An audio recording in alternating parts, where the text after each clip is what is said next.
I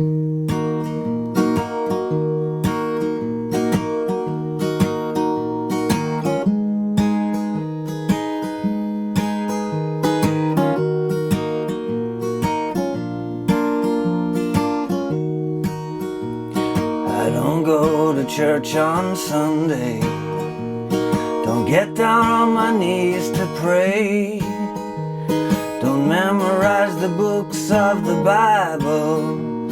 I got my own special way. I know that Jesus loves me, maybe just a little bit more. I fall down on my knees every Sunday, Sir Elderly's candy store. It's got to be a chocolate Jesus, makes me feel good inside. It's got to be a chocolate Jesus to keep me satisfied. Hey, how you doing? Justin here. Today we are checking out Chocolate Jesus by Tom Waits. Really very cool song, this, from one of my favourite ever songwriters.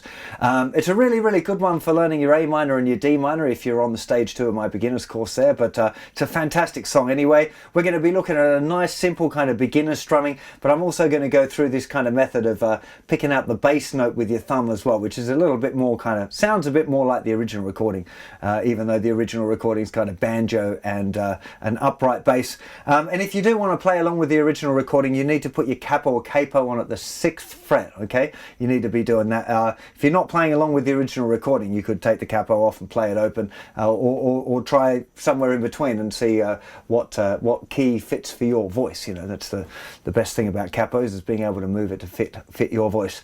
So it's all based around an 8-bar blues, which is a very interesting little chord progression, obviously 8 bars long. We're starting off with an A minor chord. We play an A minor chord for 3 bars, then a D minor chord for 2 bars, and then 1 bar of A minor, 1 bar of E, and then 1 back to A minor again. So let me take you through that nice slow play through. So just simple 4 down strums to the bars, how we're going to start. So with the A minor, we've got 1, 2, 3, 4. Second bar, 2, 3, 4.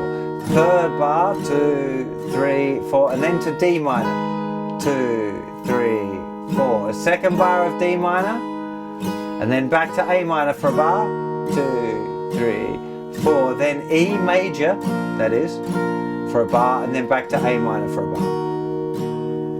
Okay, that's the sequence. That's an 8-bar sequence, and we're using that for the verse and the chorus, except there's a little twist in the verse, because the verse is 2 8-bar sequences long, and the first of those 8 bars, instead of changing back to the A minor chord for the 8th bar, we stay on the E.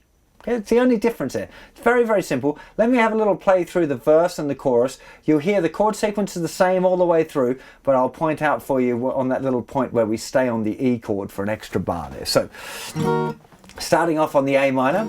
Well, A minor, the church on A minor. A minor on my knees to D minor. The second bar of D minor, the books of the A minor. I got my E chord for 1 bar, and then here's the second bar, which is usually A minor, but in that case it's E back to A minor. That Jesus A minor's me. A minor, just a little bit D minor. D minor down on my knees, every A minor. At E chords, candy A minor. And then we're into the chorus, same thing again. It's A minor to be a chocolate A minor. A minor feels good in D minor. D minor got to be a chocolate A minor. To E chord for a bar and back to A minor. Okay, That's it. It's a really, really lovely little chord sequence. It's easiest to remember it as just a straight 8-bar chord sequence, but then just remember in the middle of the verse, instead of going back to the A minor, you're going to stay on the E chord for 2 bars. Pretty simple, really. And tell the truth, if you did go back to A minor, probably no one would notice. It's even not particularly noticeable on the original recording because it's a, quite sparse instrumentation and stuff. Now the other chord that you need, or the other little section of the song, is the bridge. Now the bridge is 3 bars of D minor, 1 bar of A minor, 2 bars of D minor, and then 3 bars of E. A little bit kind of quirky length there. It's got like an extra bar tacked on the end there, but works really well when it's performed. So starting off on the D minor there. When the weather gets rough and it's a whiskey in the shade, it's best to wrap your savior up in A minor. Back to D minor. He flows like the big money, but that's okay. To E. Pour him over ice cream for a nice parfait. And then there's this extra bar, and then we're back into the verse. Okay, really, what a cool song this is. I really like this tune. So let's talk a bit about fancying the tune up a bit now. And the first thing probably that you want to have a explore is, using different strumming patterns. Okay, so just playing it really straightforward is quite good fun. And if you're a beginner guitar player, really cool thing is just to be playing along with the original, keeping it real simple, just pretending you're in his band, doing the simple strumming. The church on Sunday. Totally fine to be doing that, and it's really good fun to be playing along with the original recordings, and good practice as well to kind of get that feeling like you're playing in a band. Okay, so that would be the first thing I'd recommend. Now the second thing would probably be to change the strumming pattern of something like down, down, up, down, down, up, 1, 2 and 3, 4, and 1, 2 and 3, 4, and down, down, up, down, down, 1, 2 and 3, 4, and that works really well for that. If I just play through a bit of the verse, 3, 4, 1, 2 and 3, 4, and 1, 2 and 3, 4, 1, 2 and 3, 4, and 1, 2 and 3, 4, 1, 2 and 3, 4, and 1, 2, 3, 4, 1, 2, 3, 4, 1, 2, 3, 4. Okay, just trying to get it to feel nice at that kind of tempo, and that feel, because it's a little bit kind of loose. It's a really nice feeling. Again, listen to the original recording. It's kind of sloppy, but in a lovely way. It's not sloppy like badly done, just sloppy like loose and comfortable, like a soft pair of leather shoes kind of thing. That's how I kind of imagine this, the feeling of this kind of thing. It's just, it's easy. It's not exact and all mathematical and pristine. It's a little bit loose, which I think is really nice. So that would be kind of stage 2. Now, the one method that I think really works great for this song, which is a kind of a fingerstyle thing, but it's fingerstyle strumming. So it's not fingerstyle like doing, this kind of, folky thing. It's strumming, but we're going to be using our thumb to play the bass notes, and we're going to be strumming with our first finger. It's a really good technique for people that are not enjoying using a pick so much, to learn to strum with the first finger. And adding in the thumb with the bass notes thing is a really, really cool idea. Most important thing that you realize is that the different chords have a different bass note, okay? So for the A minor chord, your thumb's going to be playing the 5th string, okay? The second thicker string, 5th string. For the D minor, thumb's going to be playing the 4th string, and for the E chord, thumb is going to be playing the thicker string, okay? And all of the strumming is going to be done with our first finger. In fact, let's get to a close-up and check out how to do this. So let's start just with the A minor chord. We're going to be playing the bass note with our thumb on the 5th string, then first finger is going to strum down and then up. Thumb will play the bass note again on beat 3, first finger will go up, down, up. So really slowly, 1, 2 and 3 and 4 and 1, 2 and 3 and 4 and 1, 2 and 3 and 4 and 1, 2 and 3 and 4 and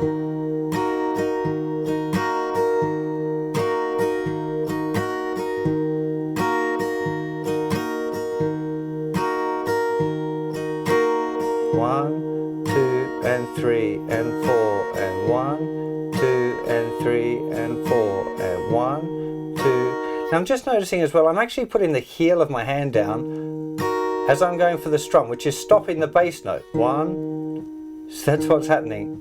My hand, as I'm doing the little strum, my thumb's hitting the bass note. I'm not exactly sure that I meant to do that, but definitely on the down strum there on beats 2 and 4, my hand's just lightly, I'm not doing like a percussive hit or anything like that. That's what's happening. 1, 2 and 3 and 4 and 1, 2 and 3 and 4. Over to the D minor, same. But first finger's now playing the 4th string. Back to A minor, E, A. Now here's the more advanced version. Okay, so I'd start off with what I just showed you there. Once you're confident with that, what we're actually going to be doing is alternating with our thumb. So for the A minor, we go 5th string, 6th string. That's 1 bar. 1, 2 and 3 and 4 and 1, 2 and 3 and 4 and 1, 2 and 3 and 4 and on the D, we're going to alternate between the 4th string and the 5th string. Back to the A. E alternates between the 6th string and the 5th string. Okay, so let me take you right the way through that whole chord progression now with the alternating bass note. So 5th string, 6, 5, 6, 5, 6. Now to the D minor, 4, 5, 4, 5. Back to the A minor, 5th string, 6th string. To the E, 6th string, 5th string, 5th string, 6. And that was once all of the way through the whole chord sequence. So just a little note for any of you beginner guitar players out there, don't be worried if you can't be doing the alternating bass thing with your thumb there, because that's not a beginner technique, okay? That's kind of intermediate, upper intermediate even. But what I try and do with these songs is give you kind of a basic kind of framework that you can learn as a beginner, and then some more advanced techniques so you can kind of grow with the songs, you know, as you get better and you're starting to learn new things.